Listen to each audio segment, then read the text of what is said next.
o que é essa história que estão inventando para esse mote desse golpe que está sendo feito nesse país é brincadeira de criança, perto do dinheiro das privatizações e da privataria e da compra de votos para a reeleição nesse país. Então, assim, o neoliberalismo está aliado com o que há de pior na política, é isso que eu quero colocar. Autoritário, associado com ditaduras, está certo? Começou no Chile, com violência. O Chile tinha o melhor sistema público de saúde e de educação da América Latina. Era exemplar. Eu sei que eu comecei a estudar saúde lá em 1972, no ano antes do golpe. Privatizaram tudo. E só privatizaram tudo por causa da força dos militares. E aí tem uma coisa importante de vocês anotarem, porque essa foi uma das teses fundamentais que eu defendi, a partir da experiência chilena, principalmente, mas também das bolivianas. Dependendo do grau de destruição que o neoliberalismo faz no aparato público, na sociedade, enfim, porque as mudanças neoliberais não são só econômicas, acabam com a política social, acabam com a política pública, transforma a forma do Estado intervir e se relacionar com a sociedade. O neoliberalismo é uma ideologia muito forte também. Então ele é muito mais do que um simples ajuste fiscal. O neoliberalismo é muito mais do que isso. Então, voltando à minha tese, o que eu defendi? Isso se comprova até hoje. Que dependendo do grau de destruição das transformações neoliberais no Estado, no mercado de trabalho, na pobreza, principalmente nos sistemas públicos de saúde e educação, é muito difícil de voltar atrás quando você tem um governo progressista e que quer mudar. O Chile, até hoje, não consegue ter um sistema público de saúde. Acreditam nisso? Não consegue. E não é porque a Bachelet não queira e os presidentes eleitos agora não queiram, eles querem. Só que os interesses do sistema financeiro estão de tal ordem arraigados no negócio da privatização da saúde que é difícil de mexer. Fica claro isso? Não. Então, voltar atrás, eu vou ler um negócio para vocês do Fiore aqui, que é bem legal, que ele escreveu em 2001, e que fala: a visão liberal e hegemônica sobre a natureza da grande transformação. Ele chama o neoliberalismo da grande transformação, igual ai, meu Deus, como ele chamou o que ele escreveu? Polanyi. Ai, muito obrigado. Que o Polanyi escreveu sobre a grande transformação no satânico do capitalismo e tal, né? O Fiore está transpondo essa coisa, ideia do Polanyi, que aliás veio a grande transformação, hein? Vocês vão entender tudo que está acontecendo agora. Porque a regressão que a gente está tendo neoliberal é igualzinho ao liberalismo e ao moinho satânico liberal que o Polanyi já descreveu lá no século XIX. É fantástico a regressão. Né? Fantástico no sentido ruim da palavra, não bom, terrível. Então, a visão sobre a natureza da grande transformação que ocorreu nesses últimos 25 anos, porque o neoliberalismo começou na América Latina já desde o início dos anos 80. E o Brasil é que entrou tardiamente nessa história. Não é apenas uma teoria equivocada. Se trata, na realidade, de uma operação ideológica. O negócio é fundo, fatalista. E quando eu falo em operação ideológica, quem é que entra no meio? Norteamérica.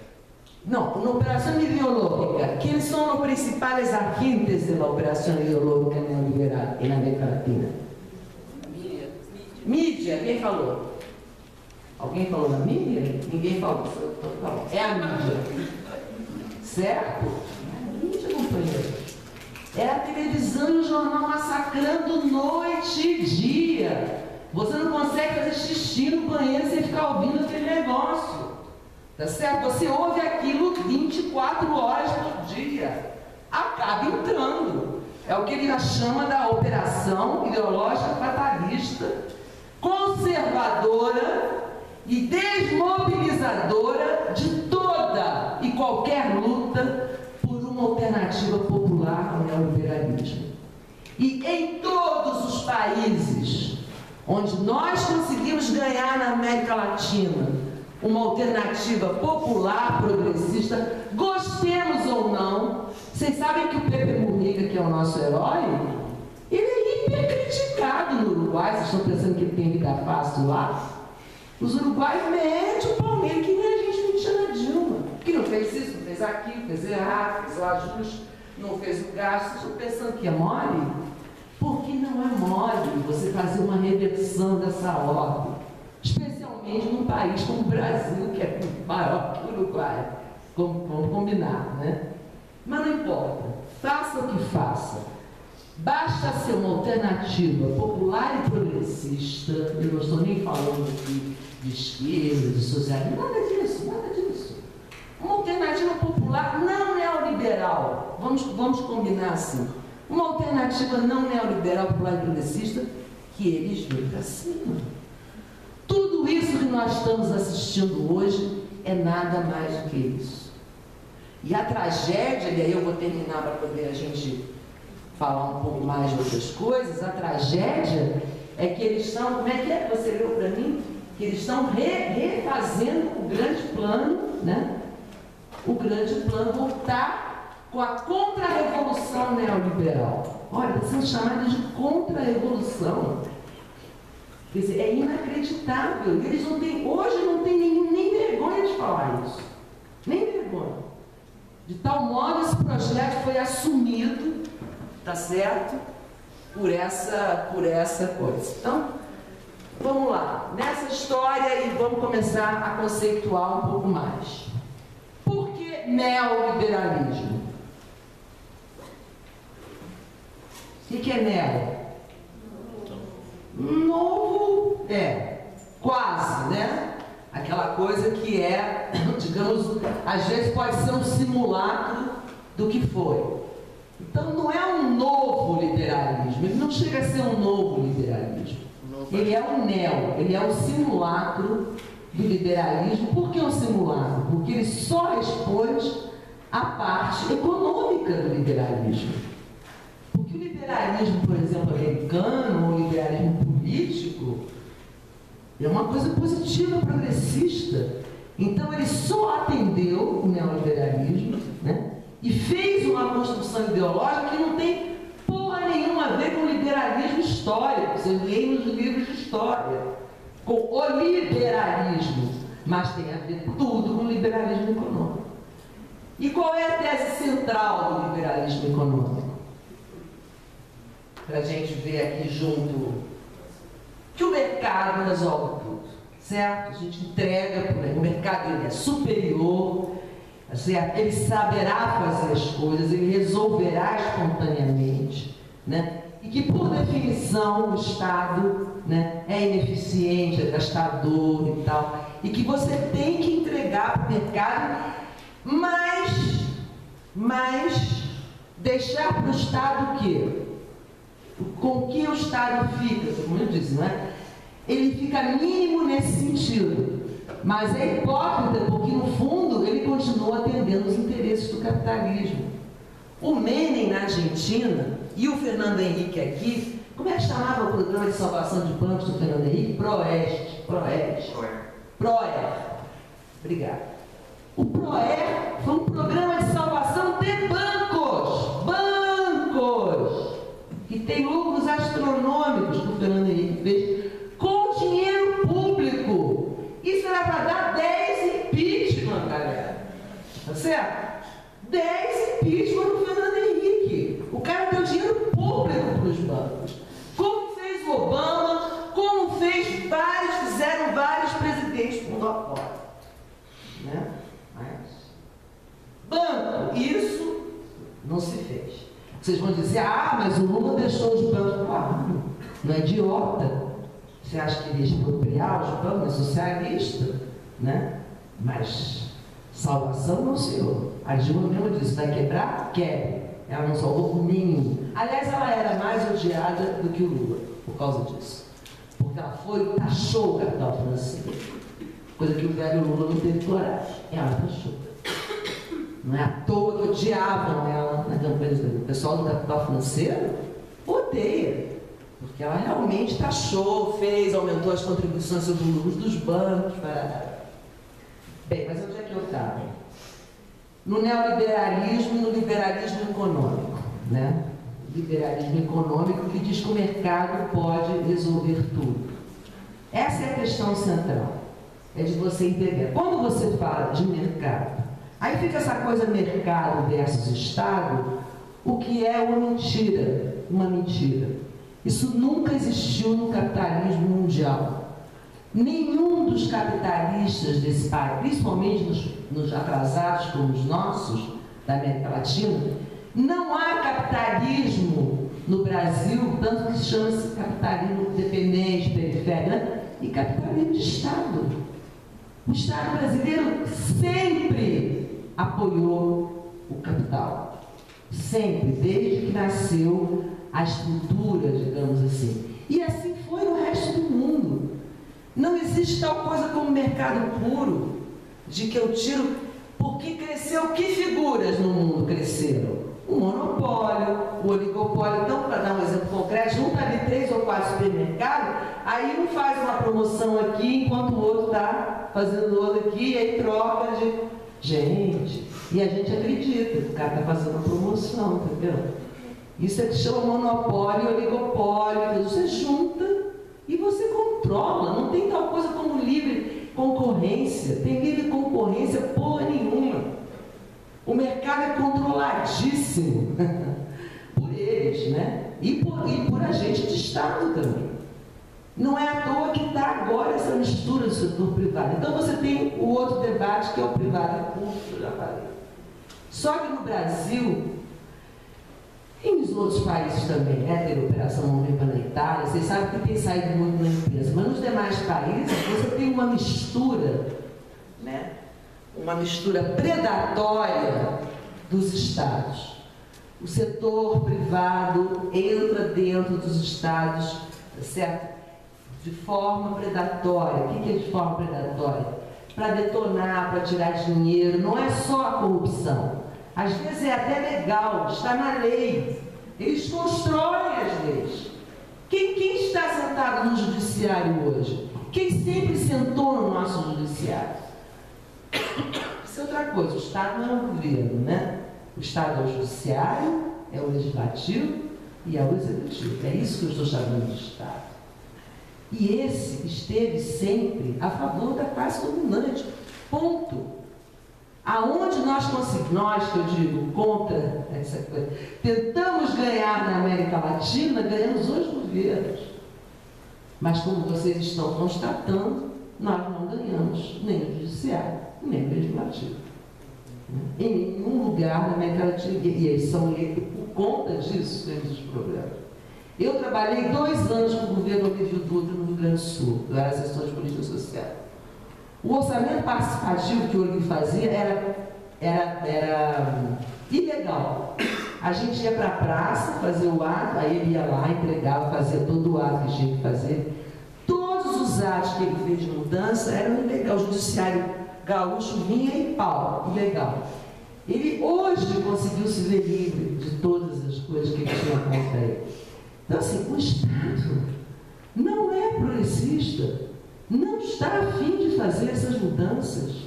Quem é que manda matar, e nós que somos uma federação, quem é que manda matar nos estados, nos municípios, nos indígenas? E as pessoas acham que tudo é culpa da Dilma. Então vocês acham que mandar matar o sem terra foi a Dilma?